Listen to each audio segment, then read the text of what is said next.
now. Makes me feel better. There you go. What's up, folks? Look, SEC Connect. We are in the building today. We got four of us. Chris is probably showing up late. You know how Chris does. But folks, man, we got a hell of an episode today. But prior to starting all this, folks, hit that like button, man. Wipe your feet before you come in my house, man. Hit that like button, okay? Like, comment, subscribe, everything to the SEC Connect, man. We're trying to bring you some of the best content, and I cannot wait till the football season starts because it's about to get real. What's going on, fellas? What up?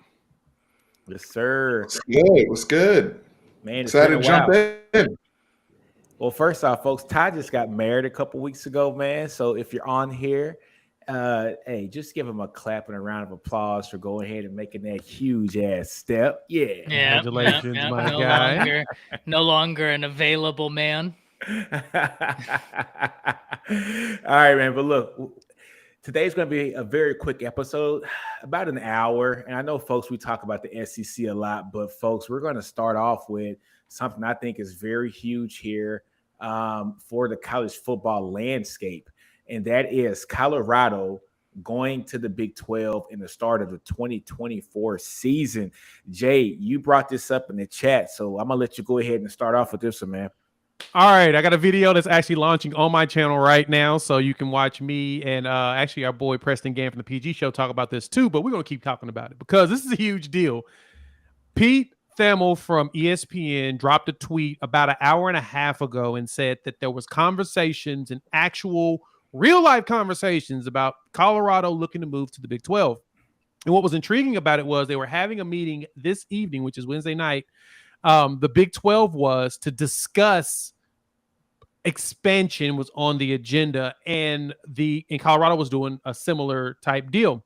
Well, as I'm going through and recording and talking about this, Brent McMurphy from the Action Network drops a bomb and says, "Oh, it's official. They're going. It's a done deal.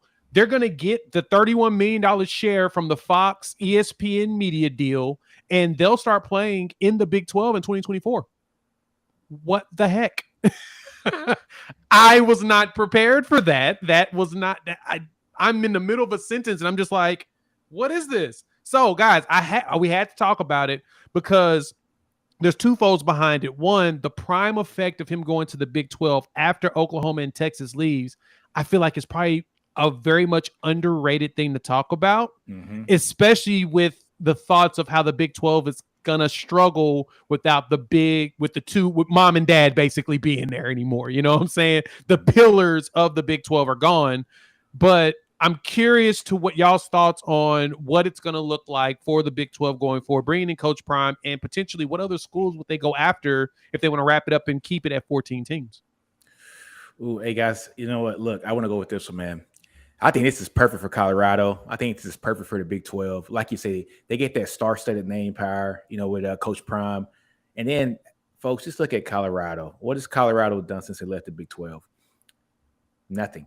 They had one good year. I think they went to the Pac-12 championship. Yeah, that's about it. That's about it. The thing about Colorado, when they left the Big 12, they severely missed their old Texas recruiting grounds. They were able to go into mom's living room, sit on her couch, and tell them that, look, even though your kids coming to Colorado, you're still going to get to see them play 3 or 4 times a year. It's going to be within driving distance. You're going to play Tech. You're going to play TCU. At the time, Texas, Oklahoma, Baylor. Look, that's 5 teams in the Big 12.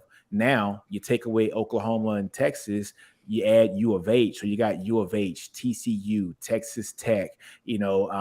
You're still going to have teams that are there, Oklahoma State, to where parents that are in that area can drive and see their kids play at least 3 to 4 times a year. So I think it was essential, for them to go do this. This is perfect because it puts them in the right spot in a big Power 5 conference as well, especially with USC leaving, and also, UCLA leaving as well, going to the Big Ten.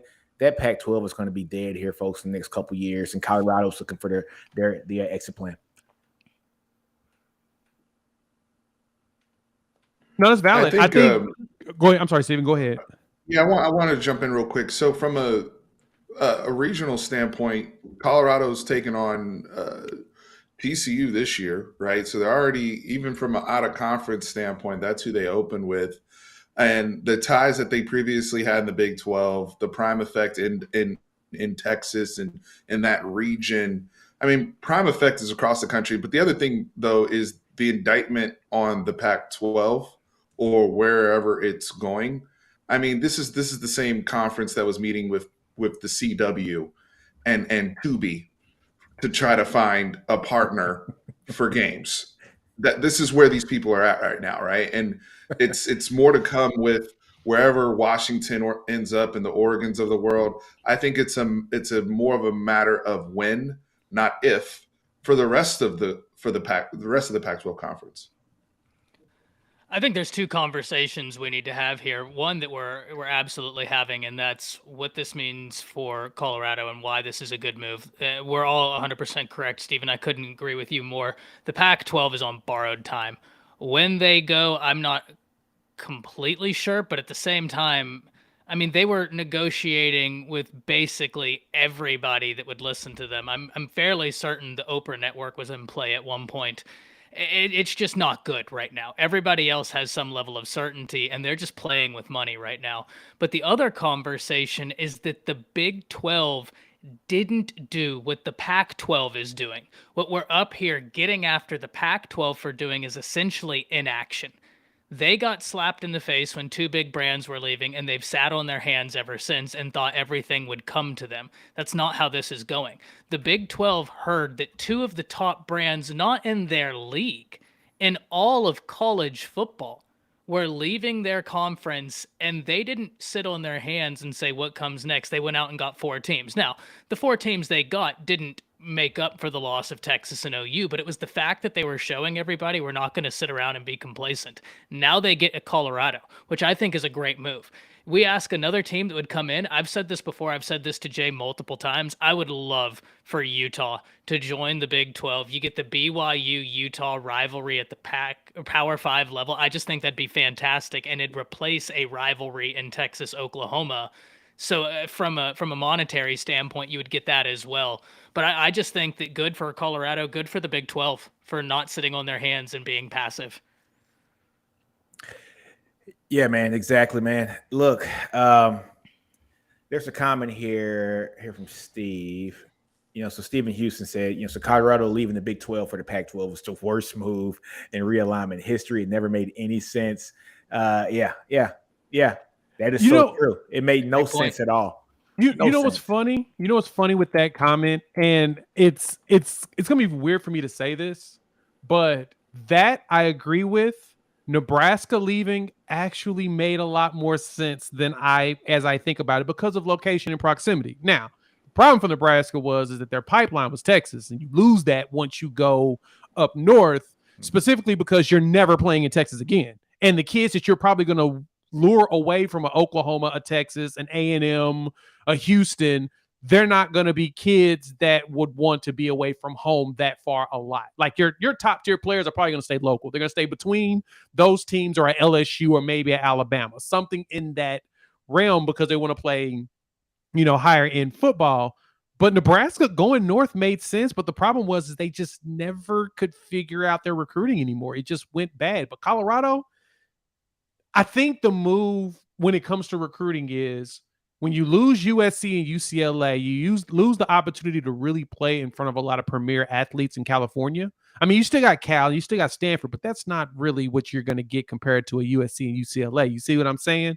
So now you technically lose California because USC and UCLA are gone. Shift them down into Texas. They start to get Texas kids again, in which that's what Coach Prime wants. He wants Texas. He wants Florida. He wants Louisiana. He is recruiting down that Gulf Coast like a madman, looking like someone that is trying to build a team that can actually win and make it to the playoffs.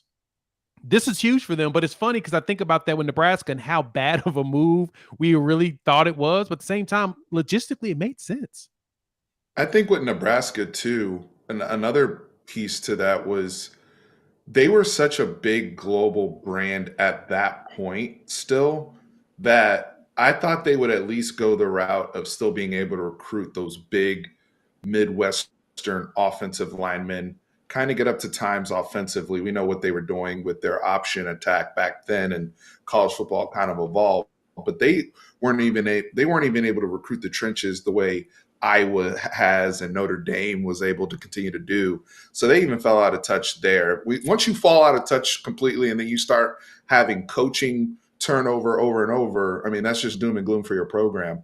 I think the other thing that's interesting is, and I keep thinking about where we will be ultimately with super conferences and whatnot. And Ty made a great point about the Big 12 at least being active and continue to take schools, good schools, right? Good schools across different sports, not just football. The Big 12 is still going to be, even with them losing Texas and OU, they're still going to be the premier basketball league as far as I'm concerned, even with us leaving.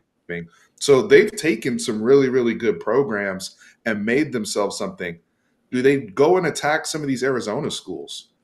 Because at this point, the rest of these Pac-12 schools, especially the people that are not talking to the Big Ten, because in my mind, I'm thinking people like Washington, Oregon, I feel like it's inevitable that they align themselves with the Big Ten. I don't know. Y'all can correct me if I'm wrong, but in my mind, that's how I see it going. But schools like Arizona, Arizona State, Ty mentioned Utah, right? And I love that. I love Utah. Just feels like a new Big 12 school anyway. I'm really curious how it shakes out with the rest of these Pac-12 schools long term, because it does make a lot of sense for the Big 12 to then go and pursue some more. No, and then I completely agree. As much as, this is me being a greedy SEC fan, I think Oregon would be a great brand to add in. Like, it makes no sense from any other mindset other than Oregon is a notable brand nationally. They make more sense as a Big Ten team. And if the SEC looks to expand, I look at those Florida schools as being really enticing. And then you already have Clemson in South Carolina. So the conversation about super conferences gets really interesting, because you look at a conference like the Pac 12 and you're like, you might be done. And then we have to have an interesting conversation sometime in the future, maybe about the ACC, because regionally, like I said, the Florida schools, the SEC is going to want to complete that trio. They're going to want Florida State and Miami. And at the point where they want Florida State and Miami, why not grab Clemson? Hey, man, let me tell you something this too, man. The funny thing about all this is it's starting to look like the Pac-12 and the Big 12 are going to have a significant merger. And this is stuff that has been talked about over the last, 15 years or so. There's always a lot of, just a lot of, talks about Big 12 and the Pac-12 joining together. There's a lot of angst against that, because people were talking about the travel schedules and the times, and do you really want to play a game in California and have people stay up to 2:00 in the morning watching the game? Pac-12 after dark was a cool thing when Reggie Bush was there, maybe Christian McCaffrey, but who else watched Pac-12 after dark that wasn't on the West Coast when those big name players weren't there? We can argue that Pac-12 after dark cost Christian McCaffrey his Heisman Trophy. He had better numbers that year than Reggie Bush had. Let's just be honest. Now, it's just very funny to see that this is all coming ahead now, when about 15 years ago, when those talks were coming, people did not want to hear anything about it. But, I will tell you this, Prime's going to do a hell of a job if they go over to the Big 12, because for one thing, he is in Dallas 24/7 for the most part. He knows the coaches down there, almost like a Joey McGuire. People saw how Joey McGuire came to Texas Tech and did a hell of a job when it comes to his classes. Prime's going to do the same thing, but I think it's going to have a lot more flair to it because, of course, he's Deion Sanders, right? And so I'm telling you, man, this is a match made in heaven, for that school, and it's a match made in heaven for the Big 12 as well. Chris, what's going on, man? Not much, man. Not much. Obviously, I guess y'all talking about Colorado basically making the move back to the Big 12. It helps them. Don't get me wrong. It helps them. It helps them more than they could ever imagine. I would say, thinking about Nebraska, because obviously I think you kind of had to think about them in the same light, Nebraska leaving and all the rest of that stuff. I think Nebraska is going to be fine in the Big Ten, especially since they got Matt Rule. I think everybody on this panel can agree Matt Rule's a really good coach. I think Deion's a good coach, but we still got to see what kind of product is he going to have out there. He's going to have his connects and all the rest of that stuff and be able to go back and say, hey, we're going to play Texas schools. We're not just going to play TCU once every few years. Now we're going to play them every year, right? So he's going to be able to do that. It's going to be great. I don't necessarily know if it brings like a true pipeline there. I still want to see him get out there and get busy and get into deep recruiting with battles with a lot of these teams. But I do think it's going to be fun. The one thing that is still driving the Big 12, regardless of what's been said and how they feel about OU and Texas. I'll say this right here. The one thing that's driving them, in my opinion, is simply the fact that you just don't know who the hell is going to run the league after OU and Texas leaves, right? Because the thing is that when OU and Texas are good, they go on their runs. And, every year the Big 12 championship not only runs through those two schools, but that's pretty much kind of the only national championship implications that you have now. Now, with that being said, who is the team that's going to step up and actually go on like a 6-year run, a 4-year run, a 3 to 4-year run of, just Big 12 championships back to back to back, or even at least just in that game and being a staple, right? Because there's just so much unknown. Because on one hand, you may want to say K-State because Kleiman's a damn good coach and you kind of like the culture they have going around there. On the other hand, I know people are not going to like this. It's kind of unpopular, but I still say Oklahoma State. There's no reason why Mike Gundy should not be running this league. Then you talk to like Nick and Steven. That's the problem. Yeah. Well, you say, Nick and Steven would probably say Texas Tech. You would say Coach McGuire. Then some people. Yeah, that's what I'm thinking. Yeah. Some people would say, well, hello, Baylor's still there. Dave Aranda's still there. And then Sonny Dykes. So it's going to be really interesting to see how the Big 12 goes, because if you thought these past couple of years the Big 12 conference itself was as a whole really just cannibalistic, wait until OU and Texas leave in 2024. It's about to get really crazy. Exactly. But folks, look, we went like 20 minutes on that topic. Hey, this is a hell of a topic, folks, because this is going to be something that's going to shake the landscape of college football up. This is going to be something that's going to start it. It already started with USC going over to the Big Ten, down, also UCLA. And folks, I think we all understand that more teams are going to follow to the Big Ten. But now when Colorado leaving to the Big 12, I can see a lot of those Pac-12 teams are going to follow suit. So it's going to be very interesting. I like the idea of maybe the schools from Arizona going as well. And I just think it's going to be a fun league. It's going to be a really fun league. That's going to be a hell of a fun league to see Coach Prime back in, Texas coaching again with this team. And plus I have a cousin that plays for Colorado, so I'll be looking. So, but folks, let's go to the next topic at hand. I'm going to skip around. Let's talk about some recruiting. And the guy I want to talk about, and I think Ty probably wants to talk a little bit more about this to me, but 5-star linebacker DeMarcus Riddick just decommitted from Georgia and switched his commitment to Auburn. There was scuttle in the background that he might have gone to Alabama, and then out the blue, he commits to Auburn. What's your things on that, Ty? Before Ty says that, I don't think Ty really wants to talk about this fresh off of a wedding and honeymoon and a road trip. Because Chris is going to do that. That's why Ty doesn't want to talk. Well, look. There's a reason I did that, Jay. All fair, but so we had one of the Bama beat writers who I consider probably one of the best college football recruiting analysts in the game. He ended up on Message Board Geniuses, right? Because he was saying how he was talking to Riddick, and Riddick was saying how he's told several people that he wants to have fun in college. He's not worried about winning. He's told a bunch of people this. So Tim Watson's up on Message Board Geniuses. Riddick commits, and I quote, Everyone is about winning, but it's not all about winning right now for me. I could do that at Georgia or Alabama. At Auburn, I can feel at home, play early, work hard, and get to the next level. So that was an actual quote. Like, he had told people he wants to have fun in college, which is why he went away from Georgia, why he went away from Alabama, more linear path to playing. So, like, he is a beast. I've told Jay he is a guy that I want in this class so bad. But I don't know if that's gonna, you know what I mean? Like I just You're that's fair. a It's tough fair. one. That's good for Auburn, man. What a win for Hugh Freeze. If you're an Auburn fan, not only do you get to keep a 5-star linebacker away from Alabama, which is sweet, but you flip him from Georgia. So it's like your two biggest rivals you just got to win over. So I can imagine the Auburn fan base is over the moon, and deservedly so. Like I said, Jay, you can correct me if I'm wrong. I had him as a must-land prospect for Alabama in this class. That's how much stock I put in his game. He is a beast. I'd love to have him. But yeah, it is what it is. If he feels like Auburn's home, hats off to the kid. He's going to be a beast for Auburn, no doubt. Hey, Ty, but this my only like pushback on that is, what kind of kid are you getting in your program when he says that he doesn't care about winning? I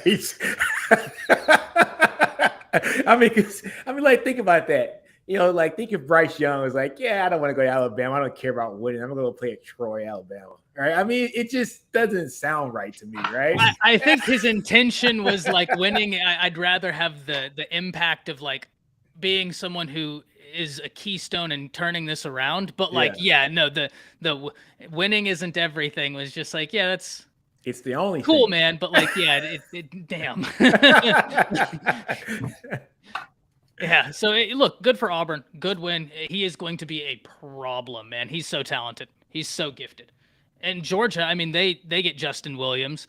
Bama, they've got Caden Jones, Sterling Dixon, and a kid from Germany that Nick Saban said he thinks would be a high 4-star, 5-star if he was in the U.S. He's from Brandon Collier's PPI recruits. Hero Canoe came from there, a tight end out at Texas A&M. Theodore came from there. Seydou Traore came from there. So really interesting what Brandon Collier is doing with PPI recruits. But I mean, you couldn't have argued with Riddick. He's going to be so good, man. Good linebacker class, but that sucks for Bama. Jay, how about you, man? What's fascinating with that, and you mentioned this, Ty. Yes, we talked about him a few times, and you were very adamant of he is a must-win for what you all are trying to do moving forward in the conference. And overall, I think it's huge that Hugh Freeze is starting to get that recruiting train growing. Now, I mean, we know Hugh Freeze can recruit. This is not something to surprise. He did it at Ole Miss, and he was actually winning games. It was weird, but at the same time, he was bringing in some talent, and he was able to beat Saban. And so that's kind of the purpose of why Auburn went and got him, is because everybody's chasing the guy that's given Nick Saban an L in a regular season, as if it actually translates to winning past that one game, because it hasn't shown yet, but I digress. But that to me, that battle is pretty big. Like, and you know, you're right. Who wants a kid that says that winning doesn't matter? Except for when it's a talented player that's borderline generational that we know they don't care about winning because they're that good. It's like, it's just meh. I mean, we won the game. Cool. Did I get 20 tackles? Yeah. So I think I'm happy now. So he's going to be a stat stuffer. We know that. He's going to be all over the place. I guess the biggest question for me is this additional momentum for Hugh Freeze in recruiting classes going forward that's going to lead to an actual winning product on the field? Hey, guys, hold on real quick. Got a $5 chat here from Chicken 1515. Chris, this is for you and Jay. Sooner Nation, scream, we want Arch, not DY 2.0. Horns down. Get the hell up out of here. Get him out of here. I think everybody. I think everybody would like the prospect of Malik Murphy. Not I want him on my roster. Under Steve Sarkisian. Yeah. Thank you for that Cinco. Though I appreciate it, though. Chicken 1515. It is so good. So this is. I want to piggyback off of. I want to piggyback off of Jay's point regarding Hugh Freeze and some of the momentum, because we were talking a few weeks ago about the L they took with Cam Coleman and, you know, to A&M and how that recruitment went. And so to turn this around and land a prospect like this, I believe their first 5-star, you know, player since 2019, which sounds crazy to say out loud for Auburn in terms of a commit, but that kind of shows why they're at the Hugh Freeze point right now as a program, right? So I also think about two other thoughts I have. Number one, the the old school linebackers I grew up with Auburn, it's cool to see them get those type of players. Like when I grew up watching Auburn, especially that year they went undefeated with Jason Campbell and and Ronnie Brown and those guys in Cadillac. Remember they had like Carlos Dansby at linebacker. They've had Dontarius Thomas. Stacked rosters. They did.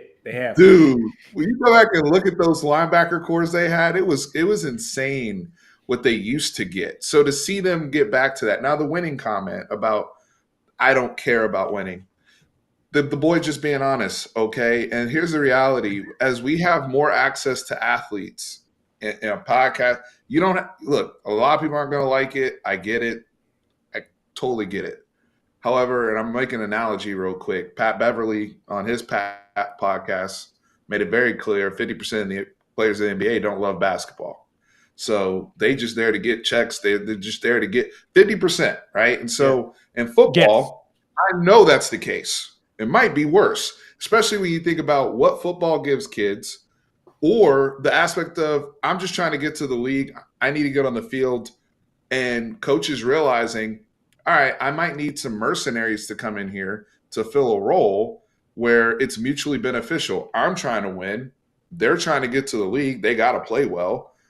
So it works and fits for us. I think we're just at this point where people are a little bit more forward and honest, but the reality is even teams that have won championships, there are players on that team that really didn't care if they won or not. They just were contributors because it fit their agenda and it fit the coach's agenda. Just the reality. Guys. All right, man. One more thing. Another Cinco, and Chris, you can read all that stuff right there. As soon as they're to go through the fire. All in, baby. Boomer. Get that out of here. Appreciate you, Bishop, on that one. That's the guy. He's been pulling up to everybody's channels. We love it. Yeah, it's all right. Horns down. But anyway. I appreciate the Cinco, my friend. Yeah, but all love. Look, man, hey, he is a freaking hell of a talent, man. He's a top 15 player in the country. I want to piggyback too about Hugh Freeze. We all know Hugh Freeze can coach, man. He can coach. He's won wherever he's gone. I think he's going to turn Auburn around in a short span. I honestly think it's going to take him about 2 years to get them turned around to be a 9-win team. I think he's just that good of a damn coach, especially on the offensive side of the ball. He is going to configure an offensive style of play that is going to basically terrorize the SEC like it did before. And I tell you what, man, they're going to win. They're going to win fast. And they're going to put up a lot of points, and people are just going to have to overlook the things that he's done in the past. I think Auburn is fine with it. I think college football is fine with it, to be honest with you. There have been a lot of things that have been done wrong here in college football. And what Hugh Freeze has done, some of it might not be ethically great, but it's not uncommon. So, he just got caught. So it is what it is. Auburn's going to win a lot of games here pretty soon, man. And I'm kind of excited to see how that team's going to prosper. Chris, how about you, since you are the Auburn resident Auburn fan? All I was going to say, I was just going to go directly to you, Nick, and say, what was the comment that he made? He doesn't care about what? Winning. He doesn't care, but he's going to learn, right? Am I right, Ty? He's going to learn about winning at Jordan Hare pretty often, right? I think I'm right about that. Recent history would say otherwise. I don't know, 2010, I think that's not too far back, just 13 years. Just letting you know, Ty. That's all 15 years old. All right, Bishop Frank DR. Thanks for the other Cinco, man. Hey, look, I can read this one. Let's go. SEC connection, never flinch, lead by example. Those aren't BV quotes, are they, Jay? Of course they're BV quotes. Got him to read them, baby. Yes. Get that out of here. I love it. But no, I guess to wrap things up with this one, man, it's gonna be interesting seeing, because there's a lot of really good coaches in the SEC right now, especially one, and then you add Oklahoma and Texas into that. Man, coaching is probably at its best right now. There's a lot of coaches that they're propelling teams that, kind of surprises us. And I'm kind of curious to see who's going to end up finally falling into the bottom feeder role, especially going into the SEC and then the Big 12. Once Colorado gets there, how does that shape up? If Utah is going to get their head out of their keisters and go ahead and go there and keep the holy war going, will they finally realize what they need to do? This conference alignment's crazy right now. Gotcha. All right, folks. And since we're talking about Auburn, we haven't done an Auburn schedule yet. So we've gone through the SEC. We've done a lot. We've done Kentucky. We've done Florida. We've done Georgia. I think we've done Bama as well. Texas A&M. But since we're talking about Auburn and their huge, their huge pickup here, let's talk about their schedule, and let's just kind of go down the list and just see what we think their actual win total here is going to be. I think Auburn is. Look at that gauntlet. Look at 4 straight. Jesus Christ. Yeah. They got 4 straight. I think they're 7.5, right, Jay? I'm pretty sure. Yeah. So Auburn has 7.5, folks. I think we can kind of say the first game they're going to win. All right. I mean, can we really say that? Kidding. I think they beat Cal. Right. I don't think there's a hiccup in that. Right. Fire everybody if they don't. They should be Sanford. They should come out of the first 3-3-0, right? The next thing is Texas A&M at Cal. Actually, Auburn is 6.5. My apologies. Oh, 6.5. I thought it was 7. Okay, 6.5. Before we dive deeper into their schedule, unless anybody has any other squirrels about UMass, Cal, and Sanford, then I think where the conversation should actually go before we start to getting to Texas A&M into that gauntlet right there, that 4-game schedule. I think we need to talk about who the hell is starting at the quarterback. I mean, who's the starting quarterback? Is it Ashford or is it the other kid? Because I mean, I think for me, that's kind of where I'm at. I think Ashford is obviously good to get you to 3-0. But before we even get to Texas A&M, you just kind of have to ask yourself, is he good? Do you believe that Ashford is going to keep that job the entire season? That's a good question. I'm not sure. I think Peyton Thorne's going to start. Didn't he transfer Michigan State? Yeah. So Thorne's there. He's your senior. He's your most tenured quarterback on the roster. I actually think Sawyer Pate. He's a better option for what Hugh Freeze is trying to do. Yeah. Especially the success that he's had. The success he's had. I mean, look, this is a guy that won 11 games before. What has Robbie Ashford won? I know, but I feel like Ashford. That's a big number.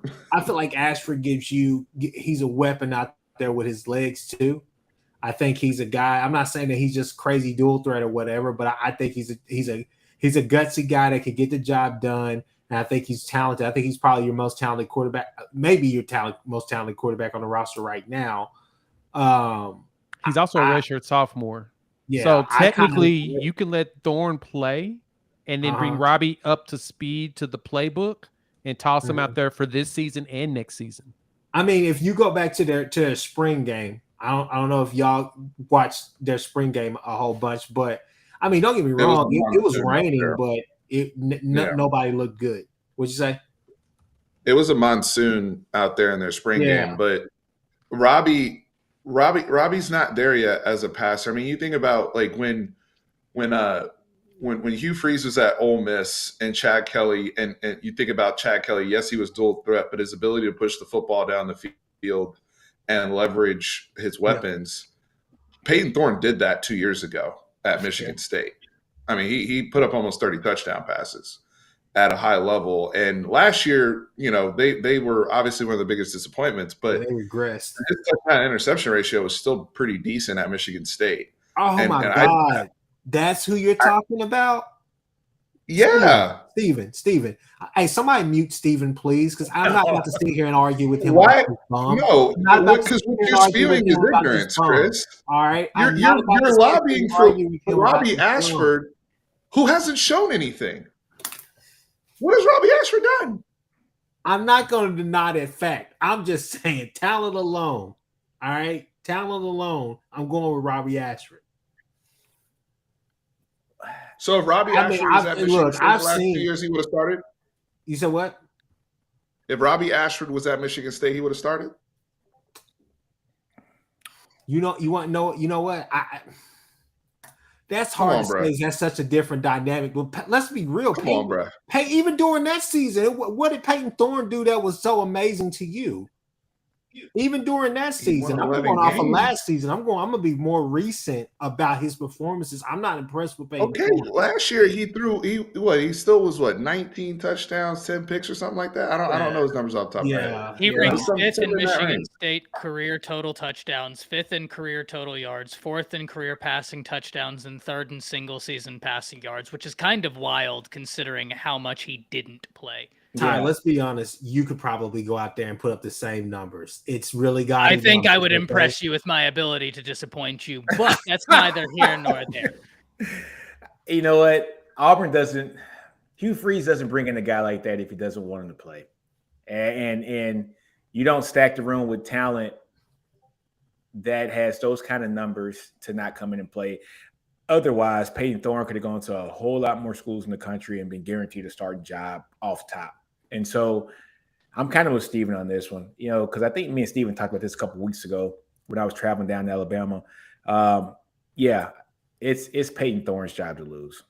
I thought it was Robbie Ashford up until the moment it was announced that Peyton Thorne was transferring. And then at that point, it's a little bit like the Alabama situation, right? Where it's at the very end of spring. And if you've already had a quarterback in there, like that doesn't answer questions, that creates more questions. And so but I don't know. I think I get what you're saying, Chris, because I agree with you. If we are saying everybody is equal, right? Everybody has started the same amount of games, passed for the same amount of yards. I think Robbie Ashford's style is more typical to what Hugh Freeze wants. Yeah. But Hugh Freeze wants to push the ball, like Steven said, first and foremost, no matter what. We've seen Peyton Thorne do it, not only do it, but do it effectively, right? And so, look, I'm not saying he's Chad Kelly, who's going to go up there and throw for but I do agree. I think now it is Peyton Thorne. That's a hell of a comment there by James Trice, Ty. That was an incredible comment. That's crazy. Hey, that's wild. It's not. That's crazy. Endorsed. All right, so I think Chris is probably going to stand on his ledge on this one by himself and go for Robbie Ashford. However, let's go into week 4, going into Cal Field, Texas A&M. Who the hell wins this game, Auburn or Texas A&M? Oh, God. Ty, I'm going to let you start this one off. Oh, yeah. God. Look, wow. I love it. This game right here is going to be just incredible because A&M was all over the place this past year. But from a conceptual standpoint, I think A&M is closer because they have so much more continuity top to bottom. But the Petrino situation is going to be fascinating. I think I like A&M to win this game just because, I mean, they lost a boatload to the transfer portal. Guys, there's still so much talent on that team. That defensive line is ridiculously stacked with talent. And offensively, they have a 5-star quarterback who's going to be there for his second year. They've got Texas, y'all have got an incredible wide receiver room. A&M, from a talent perspective, that's a team I don't think we talk enough about their quality of wide receiver. It's because the inconsistency at quarterback, but Moose Muhammad, Evan Stewart out there, now you add in Rube, that offense is going to be a lot of fun if it all comes together at least. So I'm gonna pick A&M in that. Steven, how about you, man? I have Texas A&M winning this. The defensive line, I think, is just going to be too much for what that A&M rotation's starting to look like. And while both teams, I expect both teams to be 3-0 coming into this. And last year, Auburn won 13-10, and was really kind of those offensive issues. It's a little seesaw game. And it seems like their last few games have kind of been, those one score in the teens, maybe low 20s. Probably plays out the same way, but I think A&M to to Ty's point, they'll have a little bit more from the quarterback position to pull it out. Jay, how about you? I'm gonna go ahead and give it to Auburn. Hugh Freeze's first year, he'll figure something out to win this game. It's A&M. I don't trust anything they're doing. Bobby Petrino and Jimbo Fisher will be fighting on the sidelines against each other. Somebody's going to throw their heads at the other. It's going to be a lot of cussing and fussing. And Hugh Freeze is going to stand on the other sideline in your face, just like on any given Sunday. So I'm anticipating Auburn to pull this one out. Chris. I want to say Texas A&M. Obviously, I want to say Auburn. I'm just kind of going back and forth because I think that if Auburn can – they don't have to have a great day on the ground, and I'm talking about like 200 yards rushing, something like that. But if they can control the pace of the game and kind of control that line, and I feel like Robbie Ashford, obviously, even if Peyton Thorne is the one to start, I think Robbie Ashford will have some type of packages out there where you'll probably see him. And I think that's all what is contingent upon. Can they do that, and do they have the weapons outside to really attack that? What I would say probably is Texas A&M secondary is probably the weaker part of the defense this year, correct? I would say so, but I mean, even then, like they lost some guys to the transfer portal there. They still have some talent. Anderson is going to be in for a big year. Their safety, Bryce Anderson. I think he's very, very talented. Very excited to see what he does this year. Yeah. I'll probably I'll go with I think I'm gonna go with Texas A&M on this one. I think because it's at home, it's simply because I think it's gonna be a very sluggish game. I see both teams probably, like Steven said, I think this is gonna be probably a low teens game. I think honestly the first team to 20 probably wins. I'm with you, Chris. I think A&M wins this game. I'm a big fan of Connor Weigman. I just am. I think he's going to show some things this year. You guys know how I feel about Ruben Owens. I think he's a man child, and I love Evan Stewart as well. So I think from the skill position side of the house, they're going to be just fine. Their offensive line was pretty damaged last year. They were hurt. Very inconsistent last year. I think they'll be healthy this year. You got Cam Dewberry. You got Bryce Foster. You got a pretty good offensive line if they can stay healthy. But A&M's defense is going to kick ass this year again. So if I had to say it, I'm going to say Texas A&M. Can I just say, can I say one last thing before y'all move on? Yeah. I think the entire state of Texas, especially with the teams on the forefront, UT, horns down, Texas A&M, and a couple other teams. I think you guys are really the show me state this year.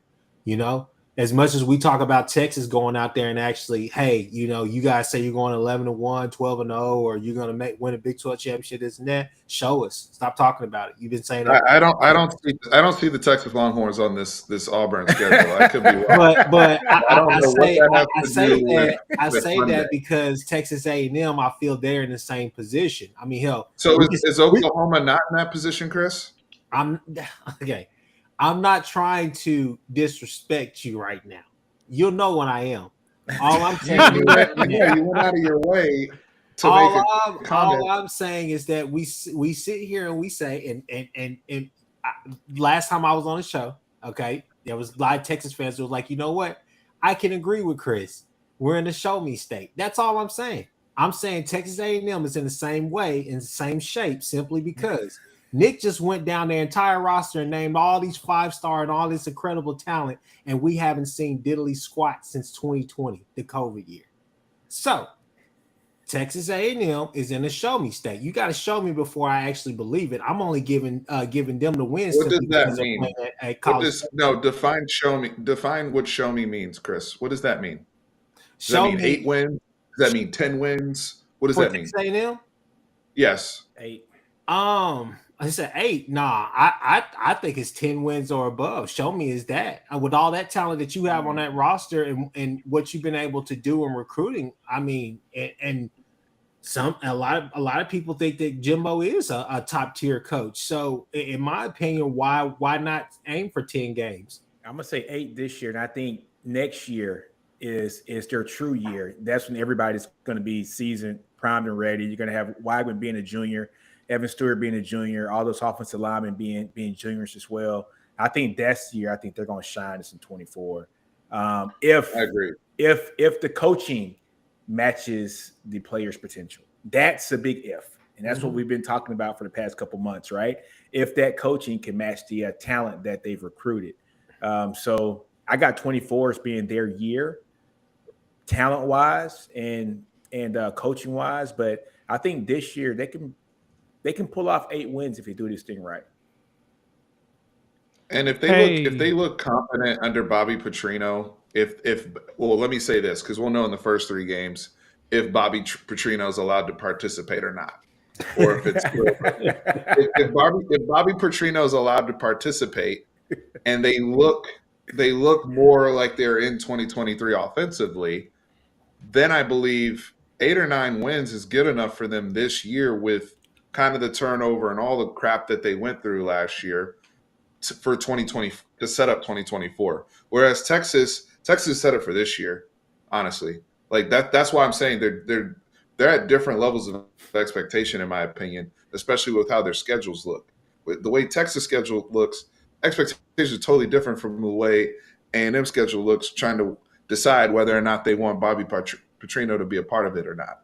So that's where I'm kind of drawing a line with the difference. But I know we went off on a tangent, so we can go back to real quick. I know we're going to rapid fire our way through the last of these games since we got 4 really big ones here in the middle with A&M, Georgia, LSU, and Ole Miss. But I'd be remiss if I didn't mention this real quick. University of Oregon Executive Audit and Governance Committee, the Board of Trustees will hold a meeting Thursday at 10 o'clock Pacific time. Oh, they going to the Big Ten. And there's a picture floating around of Brutus with his arm around the duck. So know that you heard it here first on the SC Connect, talking about other conferences. There's a good chance Oregon's gonna end up at the Big Ten. That's crazy, bro. Oh man. Anyway, all right. So okay, I think we got a consensus. I think the only person that picked Auburn was Jay, but I think everybody else here picked Texas A&M. I think Steven, you had something to say. What's going on? No, I'm good. Okay, that's 3. That's what 3-1. Yeah. So we got 3-1.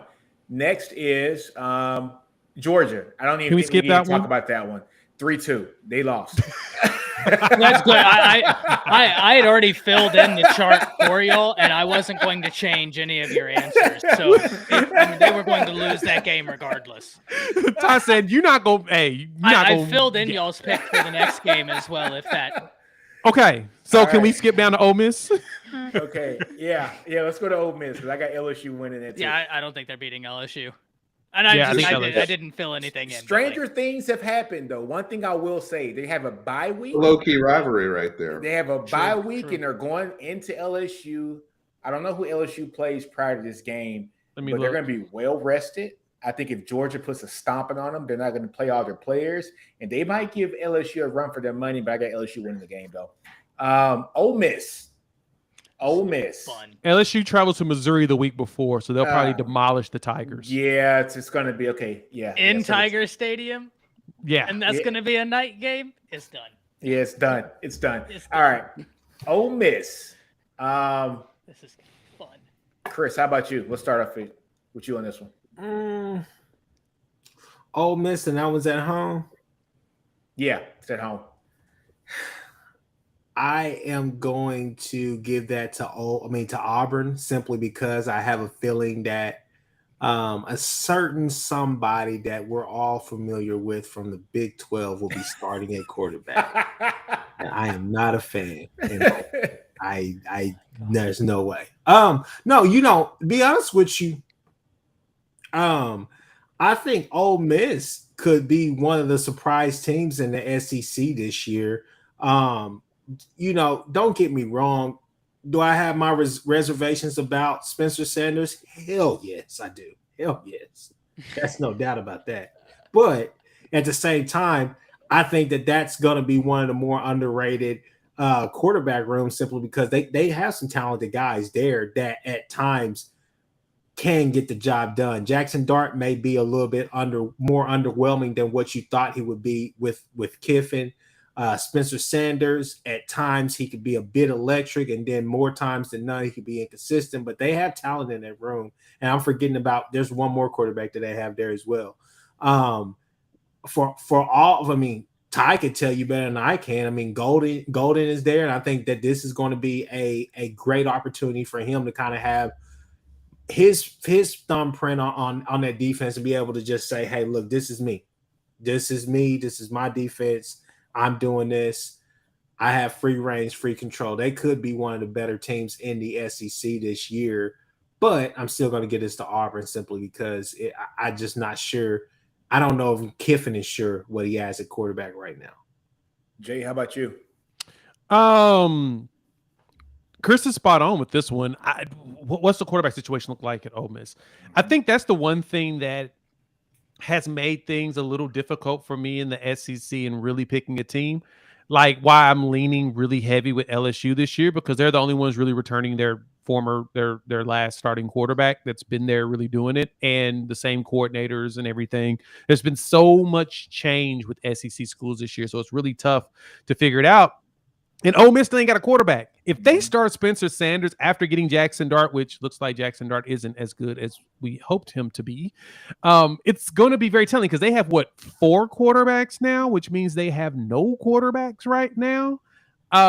We'll know week 1 who's going to actually be starting long-term, most likely. But, yeah, this one, to me, I feel like this is a Hugh Freeze special. He's just going to walk in here, go up to his house, and somehow win it. I think he pulls it off in back-to-back weeks, and I just don't know how he does it.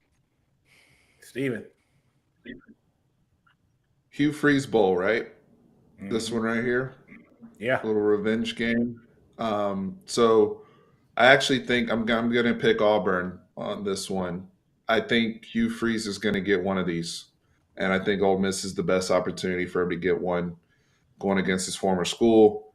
Also, Auburn before last year. So Ole Miss did beat them last season, but Auburn had won 6 straight before that against Ole Miss in terms of just dominating that series. So I'm going to go ahead and pick Auburn here. To Chris's point, though, I know I was arguing hard about Peyton Thorne. This could also be the point in the season where both teams have different quarterbacks in there from who started the season. Yeah.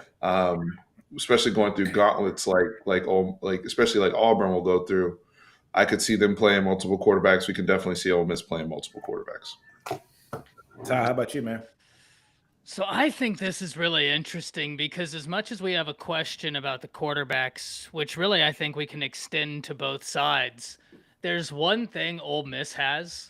One, it's more continuity at the head coach with Kiffin. Now, we could argue about the consistency of Kiffin, and I think there's a very real argument to be had there. But nonetheless, they have Judkins. And that dude is different. And that Auburn rush defense is atrocious. They were ranked 100th in the nation at stopping the run last year. I have no reason to believe that a Hugh Freeze team is going to be any better at defense because Hugh Freeze teams have never been good at defense. So I look at this and I'm saying, okay, one of them has continuity at quarterback. Now, I agree with all of you. I don't know that Jackson Dart is going to be the guy. But I think that Judkins gives Ole Miss a lot of flexibility because of what a player he is. I go back to what Steven said, though, and when you said that you think that Hugh Freeze sneaks out with one of them, and I everything in me says pick Auburn. This is one where the heart is saying Auburn, and everything in my brain is like Ole Miss. So I am going to go with Auburn to pull this out, but I don't feel good about it. For multiple reasons. I want to go with Auburn and pull this one out too. I just think Hugh Freeze is going to come pretty ready to play this game. This is his old team. I like Lane Kiffin, folks, but Lane, it's just something about Lane. It's just he's more of a meme. Yeah, he can shoot himself in the foot more than a couple of times. And I just think that this is opportunity. I think Hugh Freeze is going to outcoach him. I think Hugh Freeze is a better overall coach than Lane Kiffin is. And I think he's going to outcoach him, and I think he's going to win the game. And like Chris said about the quarterback position, for Ole Miss, and I think Steven said this too, If Spencer doesn't start off well or Jackson Dart doesn't start off well, this might be the game where we see a brand new quarterback playing. And do you trust a guy who hasn't taken snaps all season to come here and win a game against a guy who's going to be riled up to beat his ex team? So I'm going to Auburn with this one. So what would their record be at this point? Was this they're 3-3 going into this game? So Chris has them at 4-3. Nino 4-3. Jay 5-2. Me 4-3. You 4-3. All right. Oh, I got the one that got faith, huh? I'm about to hit the over. There you go. All right. So Mississippi State. I'm gonna start this one off. I love the hires, for State. I like them elevating their DC up to the head coach. I like Kevin Barbie as a OC. I just don't think they have the necessary talent and the type of talent that Kevin Barbie wants to run his offense. I think Auburn pulls this game off. I think Auburn goes there, and I think they pull this game off here. I also think Hugh Freeze is probably going to run circles around Zach Arnett, as a head coach. It's his first time being a head coach, and Freeze has been a seasoned coach here in the SEC for some time, and then also going to Liberty. I think he pulls this one off to pull them up to 5-3. How about you, Ty? Look, I agree. I've said it a bunch, and every time I say it, I feel guilty. But you're talking about a complete flip in philosophies from a team in 1 year, and it wasn't a situation where it was some quote unquote transition, right? Where it's like, okay, well, you weren't doing well. We knew this was coming. New coach. This was a tragedy, and now you have a complete philosophy shift. I wish all the best for Mississippi State. I'm like you. I really like Arnett. But Hugh Freeze is a veteran coach. He's been here. He's done this. He's played in this environment. Like, I don't know. I give it to Auburn. Steven. I'm gonna pick Auburn on this one. They're playing another one at home where they're trying to build up momentum at this point and get to bowl eligibility. And I agree with all the reasons stated before with Mississippi State in that transition. I do like Mississippi State for the season in some spots here and there, but this isn't one of them. I think Auburn actually pulls this one out. Jay, how about you, man? I'm going with Auburn as well. I think it's just simple to say, Mississippi State, I love the hire of the elevation. I love the hire at offensive coordinator. It's going to take them a year to get it all together, and this is the year they got to get it all together. So I'm going Auburn. Chris. I'm gonna go Auburn. It's gonna be a tough game, though. I think that Mississippi State is gonna play them close, simply because I mean, like I said, I'm confident in Ashford, but I'm not confident to the point where I think that they're just gonna take every team and just blow them out, or even beat a team like Mississippi State whenever they may possibly be down. So I'll go Auburn. All right, I think we're all on Auburn. Next game is going to be Vanderbilt. Do we have to do this one, folks? I think Auburn's got it. I think Auburn has this one too. So that puts me at 6-3 with Auburn right now. I think Jay, you're at 7-2, right? Yep. Which is very realistic. I mean, they could go in and pull off that win. Against A&M. I'm telling y'all, man. Yeah, I mean, it's very realistic. I can't believe I'm giving A&M some props, but I mean, I think on the flip side. I think that Ole Miss game is kind of the same conversation on the other way, though, right? Which makes this so interesting. Yes, they'll be right there close to that number because of Ole Miss and A&M. Those two games are going to be the weird ones for them. Yeah, because they're losing to Arkansas. Arkansas. I want to talk about Vanderbilt. Oh yeah, go ahead, Steven. Someone was talking about Vanderbilt. I'm picking Vanderbilt in this game. I love him. I love him so much. I'm picking Vanderbilt. Tell me why our Auburn will lose, please. I love it. Fun fact: Vanderbilt lifetime versus Auburn, 21-21 and 1. They don't play all the time because SEC East, SEC West, but Vanderbilt two out of the last 3 has beaten Auburn, and I actually like the Vanderbilt quarterback, and what he showed at the end of last season, and I like Vanderbilt's coach. And I think Vanderbilt's going to have some, a couple games here and there where they're going to be really sneaky and win some games and kind of be at the cusp there. And I think this is one of those games playing in Nashville, early November. They're kind of going to be looking ahead to Arkansas and Bama at the end of the month. This is a great spot to get caught. There's going to be some upsets here. I think this is an upset where Vanderbilt beats Auburn in Nashville. Okay. Love it. Okay. All right. Ty's happy. Oh, you All have right. no idea. Ty's happy. All right. So next game, Arkansas. Folks, I'm going to start this one off. KJ Jefferson's going to kick ass this game. They got he's too much for Auburn. Just like we said prior, folks, that so Ty brought up the stat here that Auburn's run defense was in the hundreds last year. KJ Jefferson, he's a good passer, but the way that he uses his feet, man, is going to be outstanding. I think it's going to plow over him. And then I'm going to give it to Arkansas to win this game. KJ Jefferson, Rocket Sanders, bring it home for the Razorbacks. I mean, that's going to be a fun offense. I'm interested to see what they do at the wide receiver position. Have some losses there, but outside of that, I mean, their rushing attack is there. They got a veteran quarterback. Yeah, I like Arkansas in this. And it's in Vietnam too, so yeah. Steven. Vietnam. Wow. I love it. Steven, how about you, man? Where did Arkansas play Liberty at last year? I'm just curious. Where was that game? Was it at Arkansas? I'm just saying. I'm gonna pick Arkansas, but we I mean, this is kind of Arkansas needed to get it back in blood from Hugh Freeze, right? Like after it was in Arkansas, yeah. Steven, I'm so glad you brought that point up because now Hugh Freeze is going to go into Arkansas with better talent than he had at Liberty. Ooh. I think Arkansas is going to be more ready to play, though. I will say that versus maybe they look past Liberty. I don't know. I wasn't in the preparation for that. But it needs to be mentioned what happened with Liberty. I didn't think about that. That's a good one. I didn't think about that one. I'm still going to Arkansas. Jay, how about you, man?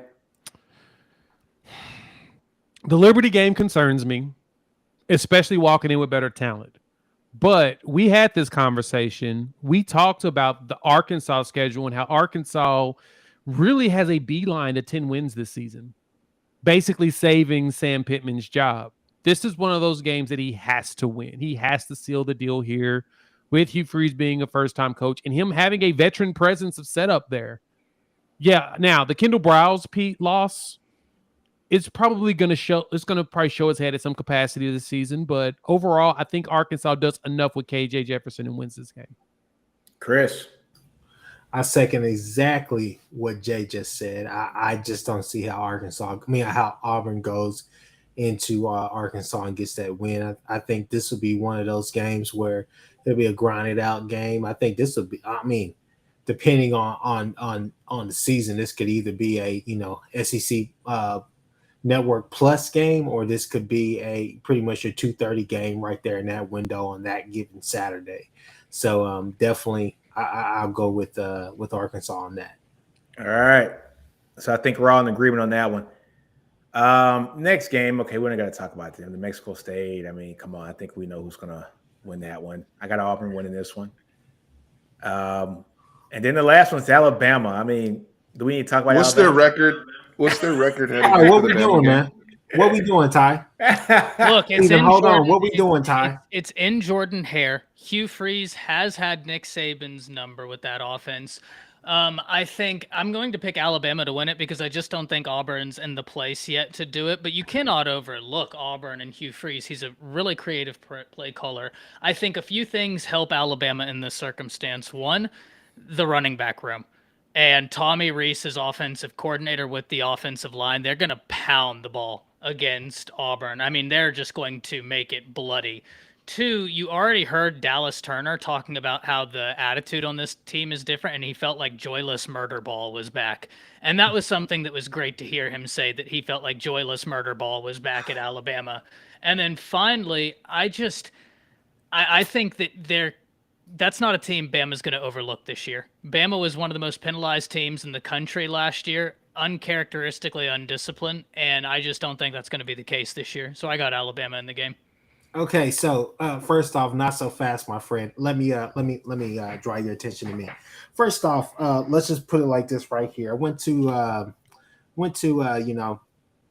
my kitchen last night, and I was thinking about this. I was like, man, I hope we talk about Auburn tomorrow, because this is what I'm going to tell Ty. I got Auburn over Bama, okay? I got Auburn by 40. I know I say that a lot, but this is why I say that. Robbie Ashford is going to pick on Kool-Aid McKinstry, okay? I was making some Kool-Aid last night, and I said, man, you know what? This tastes like crap. And you know what? I said, man, it's going to be a long night for y'all. This is the year, Ty. Y'all have been tripping up against Auburn these past couple of years. Well, not last year, but the year before that. The year before that, too. I think this is the year that Auburn trips y'all up. It's at Jordan-Hare. You already know they have nothing to lose. They're going to go out there and throw the kitchen sink at y'all last game of the season. I think this is the year. Auburn by 40. Oh, okay. That's just nonsensical. Steven. It's preposterous. Steven, how about you, man? I'm gonna have to start rocking a Dare T-shirt on here. Old school on them. The old school, check on your friends, check on your loved one. That's what addiction looks like, guys. You hear the commercials with the frying pan? This is an egg. This is your brain. This is your brain on crack. My bad, Chris. I have Alabama in this one. I think what Ty said, it's a rivalry game, and we know what it is in the Iron Bowl and everything that's here. But from a personnel standpoint, Ty's points about Auburn's run defense, I can't get that out of my mind. And I think that's going to allow Alabama to control the football game, whether or not they're efficient passing the ball, and honestly keep Hugh Freeze's offensive attack at bay. Hugh Freeze will be ready for this game, so I don't think it'll be a blowout, or it could be a game where Alabama kind of, ends up winning by 17 going away, but it was competitive. That's the type of football game I see here. And I think that's going to be a game where Alabama's probably going to need it to try to get to the SEC championship game, depending on some things. So that's kind of how I see this playing out. I got Bama. Jay. Are we really doing this? Yeah, Are we really sitting here having even any type of consideration about Hugh Freeze winning this game his first year? Yeah, I'm with you. I mean, seriously, I would normally like to try to evaluate things like this, but Nick Saban's coming off a year that was mediocre in his mindset. And if there's one team I think Bama struggles with this year, it's potentially LSU. Yeah. That's it. They're going to destroy Auburn in this game. Now, I know really weird things happen at Jordan-Hare. I know, and Ty, you tell me this all the time. It's like, dude, the place is cursed. It's weird. Crazy stuff happened there. Totally get it. This should be like 55-14. This should be a shellacking this year, just so that Saban slaps him around and reminds him, hey, Hughes, you may have done well at Ole Miss, but you ain't doing ish here. It's not going down. I'm going with Alabama. All right, I guess I'm last on this one. I got Alabama. Folks, I think Alabama is going to play bully ball this year. They don't know. I don't think anybody's sold on who their starting quarterback is going to be this year. There's a lot of options there, but I think Saban's going to go bully ball this year on offense and defense. I think the Kevin Steele hire was to get back to the basics, like for the defensive side of the ball. I think with them not being sure on what kind of offense they want to run with what kind of quarterback that they're going to have, I think they're just going to pound the ball like crazy. And I think Saban's going to get back to the basics. And folks, when Saban has gone to the basics, that's when he's won the bulk of his championships. It hasn't been when he's had an all-star quarterback. It's been when he's had a hell of a running game, a great offensive line, and a defense that will bore you to death, but they're going to keep you under 17 points a game. And I think they're going to play bully ball and beat the crap out of Auburn this year. I got them beating Auburn. It might not look like a blowout, but it's going to be so one-sided. It's going to feel like one. I got them beating them like 24-7. Jesus. I love it. But that's it, folks. I'll you know what? I'm gonna stand steadfast on my hill. I'll die on it. You know what I'm saying? Yeah. And if it do go south, I don't want none of y'all to come get me. Have Ty come get me. Have Ty come get me off my hill. It's gonna be like I'm leaving you in the room, bro. That's sad. Oh man. Oh man. That's hilarious. So do you want me to go through what we have them at? Yeah. What we got? Yeah, let's go Wrap through it up. in this thing. Chris and Jay have them at 8-4. Nick, you and I 7-5, and Steven has them at 6-6. So all within the realm of where Vegas sees them, because we all talked about A&M and Ole Miss being really interesting games that could go one way or another. So that's right in line with what Vegas is thinking. Perfect. So, all right, folks, we went an hour today. SEC Connect. Hey, folks, go ahead and like, comment, and subscribe. Go like on this video. If you're in the chat, we got 87 people in the chat right now. We were as high as 117. Press the like button, folks. It means a lot. Helps us grow this channel a lot. I think we're at 260 subscribers so far. We're going to try to press this thing to 1,000 subscribers by the time the season starts, folks. But, hey, like, comment, subscribe, and share. But on that note, folks, man, look, I'm out, folks. I know we're all out. And until next Wednesday, right? Yep. See y'all soon. All right. Horns always up, damn it. Pow. I love y'all. There's only one.